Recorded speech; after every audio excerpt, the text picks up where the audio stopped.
എല്ലാവർക്കും ഇ.ടി. ടോക്സിലേക്ക് സ്വാഗതം.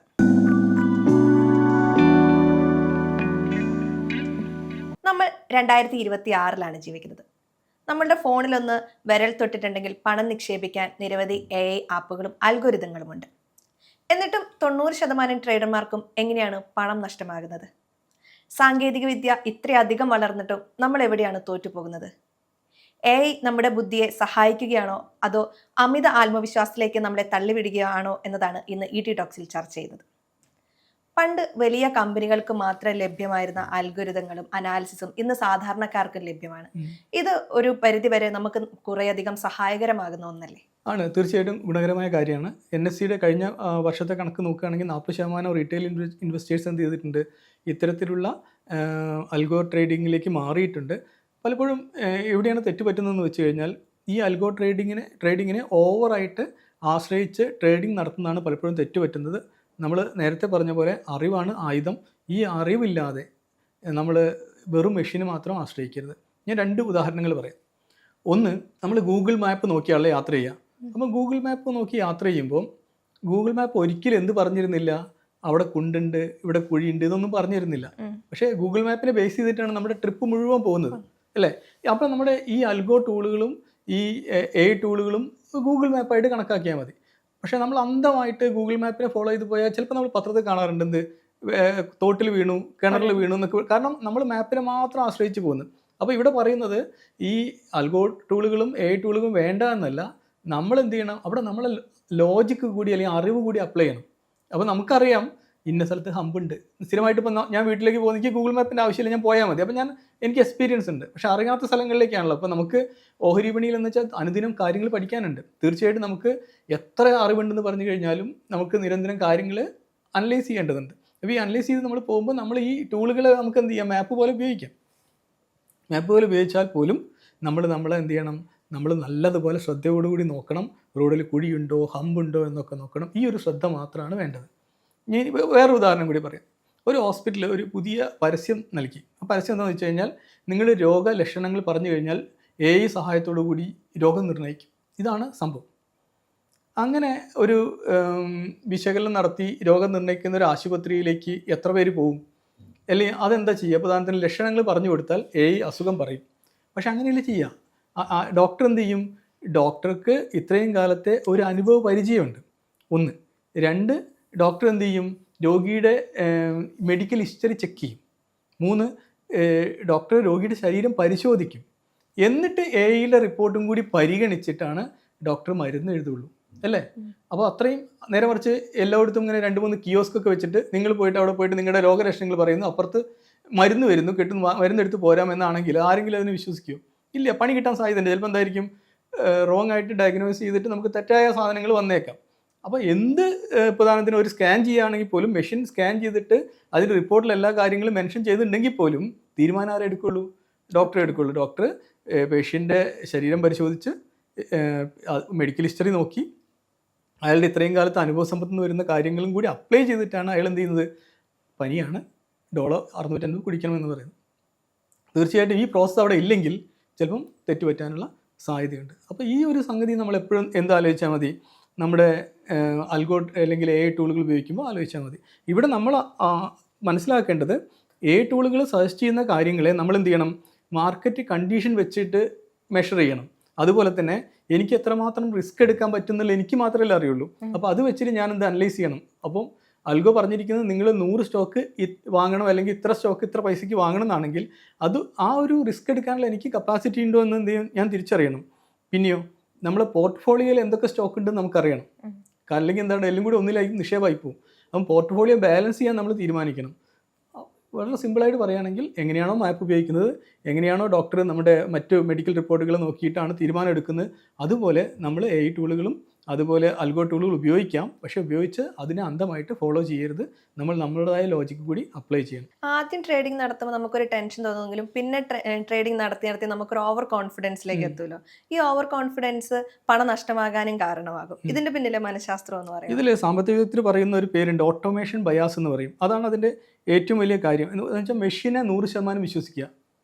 എനിക്ക് തെറ്റുപറ്റും, പക്ഷേ മെഷീന് തെറ്റുപറ്റും എന്ന് വിശ്വസിക്കുന്ന ചിലരുണ്ട്. അവർ 100% മെഷീനെ വിശ്വസിക്കുകയും ഈ മറ്റ് ഘടകങ്ങളൊന്നും പരിഗണിക്കാതിരിക്കുകയും ചെയ്യാം. അപ്പോൾ അങ്ങനെ വരുമ്പോൾ ഉദാഹരണത്തിന് ഒരു പ്രവാസി ഒരു AI ബോട്ട് വാങ്ങി. AI ബോട്ട് എന്ന് പറഞ്ഞാൽ ആൽഗോ ടൂൾ വാങ്ങി, അല്ലെങ്കിൽ AI ബോട്ട് ട്രേഡിംഗ് ടൂൾ വാങ്ങി. എന്നിട്ട് അയാൾ തുടക്കത്തിൽ കുറച്ച് ട്രേഡിംഗ് ഒക്കെ നടത്തി അയാൾക്ക് ഇഷ്ടം പോലെ ലാഭം കിട്ടാൻ തുടങ്ങി. കാരണം ആ സമയത്ത് ഒരു നല്ല മാർക്കറ്റായിരുന്നു. ആ മാർക്കറ്റിൽ കാര്യങ്ങളൊക്കെ കൃത്യമായിട്ട് അയാൾക്ക് ലാഭം കിട്ടാൻ തുടങ്ങി. അപ്പോൾ അയാൾ മനസ്സിലാക്കി ഇതൊരു അത്ഭുത വിളക്കാണ്, നല്ല പ്രോഫിറ്റ് കിട്ടിയല്ലോ. അപ്പോൾ അയാൾ എന്ത് ചെയ്തു? അയാളെ കയ്യിലുള്ള മാക്സിമം പൈസ എടുത്തും കൂട്ടുകാരുടെ അടുത്തും കുറച്ച് പൈസ കടം വാങ്ങിയിട്ട് ഇയാളതെല്ലാം കൂടി കൊണ്ടുപോയിട്ട് ഇയാളുടെ ടൂൾ പറഞ്ഞൊരു സ്റ്റോക്കിലിട്ടു. അപ്പോഴാണ് കുറേ ജിയോ പൊളിറ്റിക്കൽ ടെൻഷൻ സ്റ്റാർട്ട് ചെയ്തത്. ഇയാളുടെ പൈസ മുഴുവൻ പൊട്ടി, ഇയാൾക്ക് വൻ നഷ്ടം സംഭവിച്ചു, ഇയാളുടെ പൈസ ലോക്കായി. എന്ന് വെച്ചാൽ പലരിൽ നിന്ന് സമാഹരിച്ച 10-20 ലക്ഷം ലോക്കായിപ്പോയി എങ്ങനെ ഉണ്ടായിരിക്കും? അവരൊക്കെ മാർക്കറ്റ് ഡൗൺ ആണെന്ന് കഴിഞ്ഞാൽ അപ്പുറം വിളിക്കാൻ തുടങ്ങും, എൻ്റെ പണം എന്ന് വിളിക്കാൻ തുടങ്ങും. അങ്ങനെ ലോക്കായി ഇയാൾ പിന്നെ മാർക്കറ്റിനെയൊക്കെ കുറ്റം പറഞ്ഞ് ജീവിക്കുക, ഈ മാർക്കറ്റിനെ വിശ്വസിക്കാൻ പറ്റില്ല എന്നൊക്കെ പറഞ്ഞ് ജീവിക്കുക. വാസ്തവത്തിൽ തെറ്റാരുടെ ഭാഗത്താണ്? AI ടൂളിൻ്റെ അടുത്തല്ല. അയാൾ ആ ടൂളിനെ കുറ്റം പറഞ്ഞിട്ട് വല്ല കാര്യമുണ്ടോ? ഇല്ല. അയാൾ എന്ത് ചെയ്യുന്നില്ല? അയാളുടെ ലോജിക് കൂടി അപ്ലൈ ചെയ്യുന്നില്ല. ഇപ്പം നമുക്ക് നോക്കിയാൽ അറിയാം എന്തുണ്ട്, ഇറാനും US തമ്മിൽ പ്രശ്നമുണ്ട്, അല്ലെങ്കിൽ റഷ്യയും ഉക്രൈനും തമ്മിൽ പ്രശ്നമുണ്ട്.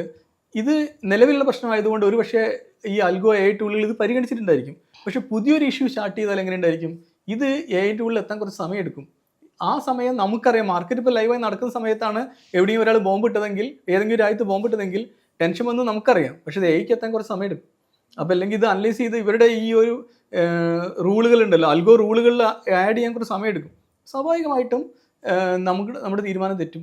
അതുകൊണ്ട് ഈ ടൂളുകൾ നമ്മൾ ഉപയോഗിക്കുമ്പോൾ ഓവർ കോൺഫിഡൻസ് അല്ലെങ്കിൽ ഓട്ടോമേഷൻ ബയാസ് തീർച്ചയായിട്ടും വരരുത്. മെഷീനെ നമ്മൾ അന്ധമായിട്ട് വിശ്വസിക്കരുത്. ഒരിക്കലും ടൂളിൻ്റെ തെറ്റല്ല അത്തരം ഒരു തീരുമാനം കൊണ്ട് നമുക്ക് പിശക് വരുന്നത്, നമ്മുടെ തന്നെ തെറ്റാണെന്ന് നമ്മൾ തിരിച്ചറിഞ്ഞാൽ മതി. ചിലർ AI സിഗ്നൽ നോക്കി ട്രേഡ് ചെയ്യാറുണ്ടല്ലോ, ഇത് എത്രത്തോളം സുരക്ഷിതമാണ്? അങ്ങനെ ചെയ്യാൻ പാടുണ്ടോ?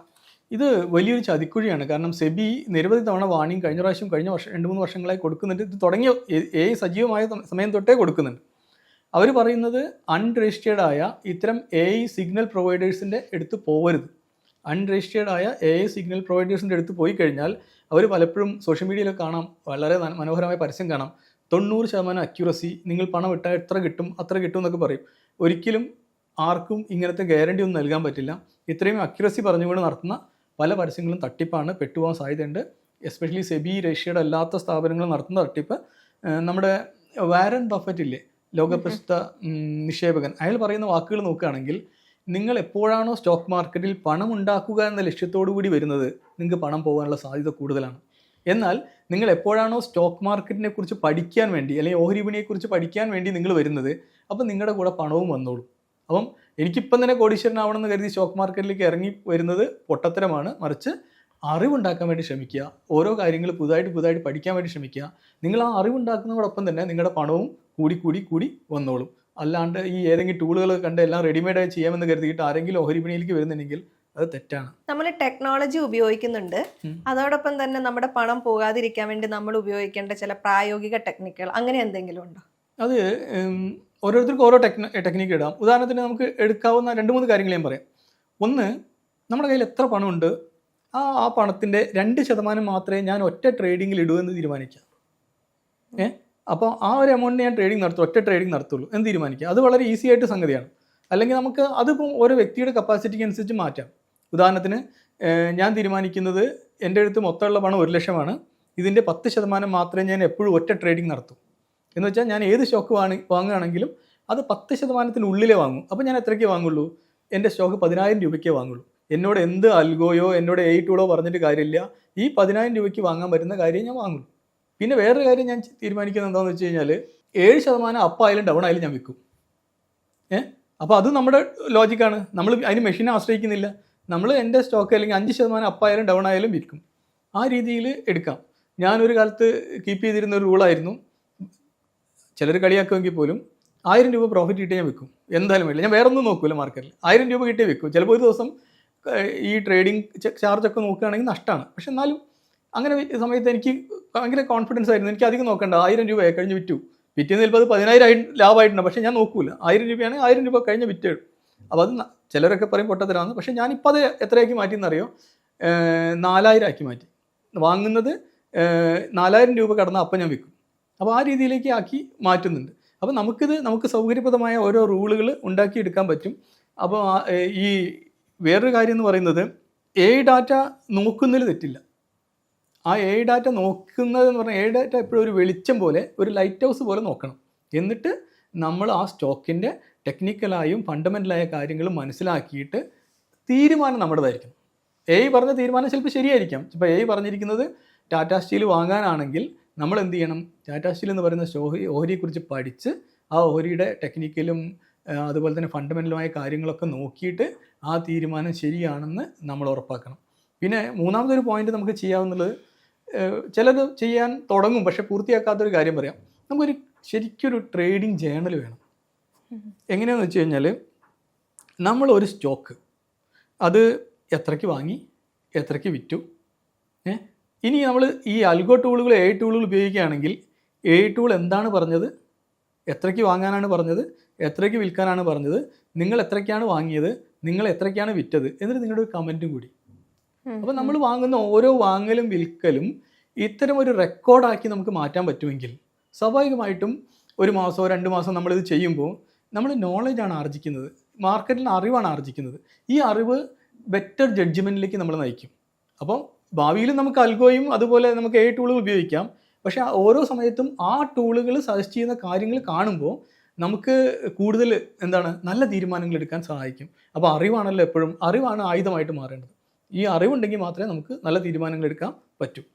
അതുകൊണ്ട് 2026 പറയാനുള്ളത്, AI പോലുള്ള ഫാസ്റ്റ് ടൂളുകൾ നമുക്ക് ഉപയോഗിക്കാം, എന്നാൽ ഒരു slow and study mind set കൂടി നമ്മുടെ കയ്യിൽ വേണം. ചാടി വീഴരുത്. ഒരു ആവേശം കാണിച്ചിട്ട് ആ ടൂൾ പറഞ്ഞു വാങ്ങുന്നു, ആ ടൂൾ പറഞ്ഞു വിൽക്കുന്നു എന്ന് പറഞ്ഞ് നടന്നാൽ പലപ്പോഴും നമ്മൾ പെടാനുള്ള സാധ്യതയുണ്ട്. അപ്പോൾ അറിവ് വർദ്ധിപ്പിക്കുക, ടെക്നോളജിയെ എന്ത് ചെയ്യുക, നമ്മൾ വിവേകത്തോടെ ഉപയോഗിക്കുക എന്നത് മാത്രമാണ് 2026 നമുക്ക് ചെയ്യാനുള്ളത്. തീർച്ചയായിട്ടും ഏറ്റവും കൂടുതൽ AI ടൂളുകളും അൽഗോ ടൂളുകളും സജീവമാകാൻ പോകുന്ന ഒരു വർഷം കൂടിയായിരിക്കും 2026. അപ്പോൾ നല്ല തീരുമാനം എടുക്കുക, നല്ലതുപോലെ അറിവ് നേടുക. ET ടോക്സിൽ നമ്മൾ ഇന്ന് ചർച്ച ചെയ്ത വിഷയം നിങ്ങൾക്ക് കൂടുതൽ ഉപകാരപ്രദമായി എന്നാണ് വിശ്വസിക്കുന്നത്. AI ടൂൾ ഉപയോഗിച്ച് എങ്ങനെയാണ് ട്രേഡിംഗ് നടത്തേണ്ടത്, ചിലപ്പോൾ AI ടൂൾ നമുക്ക് കൂടുതൽ ലാഭം തന്നേക്കാം എന്നൊക്കെയുള്ള കാര്യങ്ങൾ നമ്മളിവിടെ ചർച്ച ചെയ്തു. പക്ഷെ അതോടൊപ്പം തന്നെ നമ്മൾക്ക് വരുന്ന നഷ്ടം സഹിക്കാനുള്ള ശക്തി തരുന്നത് നമ്മുടെ ഡിസിപ്ലിനാണ്. നമ്മൾ വളരെ കഷ്ടപ്പെട്ടുണ്ടാക്കുന്ന പണമാണ്. അത് നിക്ഷേപിക്കുന്നതിന് മുമ്പ് കൃത്യമായി പഠനം നടത്തുക, നമ്മുടെ അറിവും വിവേകവും ഉപയോഗിച്ചുകൊണ്ട് മാത്രം ഇൻവെസ്റ്റ് ചെയ്യാനും ട്രേഡിംഗ് നടത്താനും ഒക്കെ തയ്യാറാവുക എന്നതാണ് പ്രധാനപ്പെട്ട കാര്യം. ഈ വീഡിയോ നിങ്ങൾക്ക് ഇഷ്ടമായി എന്ന് കരുതുന്നു. ഇഷ്ടമായെങ്കിൽ ലൈക്ക് ചെയ്യാനും ഷെയർ ചെയ്യാനും ചാനൽ സബ്സ്ക്രൈബ് ചെയ്യാനും മറക്കരുത്.